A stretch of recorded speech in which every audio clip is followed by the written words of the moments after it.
Olá, pessoal! Hoje eu vim para a gente fazer a nossa correção dos exercícios que eu postei na segunda-feira. Peguem aí, então, um caderno, o livro de vocês. Abra na página 94 para nós fazermos a correção juntos, tá? Os exercícios de aprendizagem. Vamos lá, pessoal? Tinha um texto aí para vocês lerem, porque as questões eram todas referentes ao texto. Vamos ver? Infância. Meu pai montava a cavalo, ia para o campo. Minha mãe ficava sentada cocendo. Meu irmão pequeno dormia. Eu sozinho, menino entre mangueiras, lia a história de Robinson Crusoe, comprida história que não acaba mais. No meio do dia, branco de luz, uma voz que aprendeu a ninar nos lombos da senzala e nunca se esqueceu chamava para o café. Café preto que nem a preta velha, café gostoso, café bom. Minha mãe ficava sentada cozendo, olhando para mim. Psiu, não acorde o menino. Para o berço onde pousou um mosquito e dava um suspiro que fundo. Muito bem, um poeminha aí, e ele destacou alguns termos dentro do poema para a gente fazer a análise sintática. Vamos ver? 22. Releia a primeira estrofe do poema e faça o que se pede. Então, a primeira estrofe é esse pedacinho aqui, ó. É a primeira estrofe. E aí, a pergunta é: os termos sublinhados nessa estrofe do poema exercem a mesma função sintática? Então, aqui, a cavalo e a história de Robinson Crusoe, ele quer saber, eles têm a mesma função sintática? Então, já vou dizer, não exercem a mesma função sintática. Aqui, a cavalo, diz assim, ó, meu pai montava a cavalo. A cavalo está acompanhando o verbo montar, mas aqui ele está atribuindo ao verbo uma circunstância de meio utilizado para montar. Vocês não viram isso aqui, eu acredito que vocês devem ter tido dificuldade para identificar. Trata-se de um adjunto adverbial. Como eu já tinha até comentado com vocês, às vezes o Bernoulli dá essa misturada de conteúdo. Embora eu não tenha falado, apareceu aqui, tá? Então, a cavalo aqui tem a função de adjunto adverbial, tá? A história de Robinson Crusoe já tem a função de objeto direto.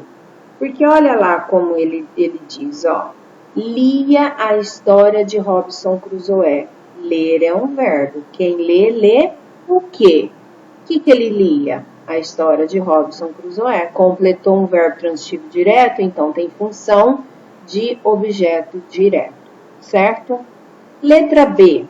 Indique a transitividade dos verbos montar, dormir e ler. Vamos voltar lá. Meu pai montava. Quem monta? Monta. Verbo intransitivo. E depois o outro verbo é dormir. Vamos achar aqui. Meu irmão pequeno dormia. Quem dorme? Dorme. Então, verbo intransitivo também, que não precisa de complemento, tá? E o verbo ler, nós já vimos. Quem lê o quê? É um verbo transitivo direto. Muito bem. 22 A e B feita. Se vocês tiverem alguma dúvida, no horário da aula de vocês, eu estarei online para esclarecer as respostas de vocês aí, tá? As dúvidas, né? 23. Leia as frases a seguir. Meu irmão pequeno dormia, o homem dormiu o sono dos justos. A transitividade do verbo, será que é a mesma nessas duas frases? Explique. Então, olha lá, quando eu digo meu irmão pequeno dormia, eu preciso dizer mais alguma coisa para entender? Não, né? Então, dormir aí é um verbo intransitivo. E na segunda, o homem dormia. Não, o homem dormiu. Só que a frase, a oração aí vem com um complemento. Dormiu o quê? O sono dos justos. Então, dormir aqui mudou de transitividade. Aqui ele não é mais verbo intransitivo. Aqui ele é um verbo transitivo direto que veio acompanhado do complemento, que seria o objeto direto, tá? Ó, eu estou fazendo a correção comentada aqui, estou explicando, mostrando as funções, mas vou deixar o gabarito para vocês terem mais facilidade de corrigir depois, tá? 24. Reescreva o terceiro verso da segunda estrofe, acrescentando 3 objetos diretos ao verbo emoldurado. Aqui, o verbo é chamava. Eu posso dizer, então, aqui ela fala, né? Eu posso usar como referência uma sugestão de resposta. Chamava Pedrinho, Maria e João para o café. Pronto. Agora o verbo chamar aí ficou com função, né, de verbo transitivo direto. Quem chama, chama o quê? Pedrinho, Maria e João. Seriam 3 objetos diretos dentro de uma mesma oração. Ou melhor, 3 núcleos do objeto, né? O objeto é um só. Tudo bem? Tem outras sugestões, eu só estou dando uma ideia de resposta. 25. Releia a terceira estrofe do poema e faça o que se pede. Explicite a função sintática dos termos destacados nessa estrofe. Então, olha lá. Não acorde o menino. Olha o que eu tenho antes. Um verbo, acordar. Acordar. Quem acorda, acorda o quê? Ou quem?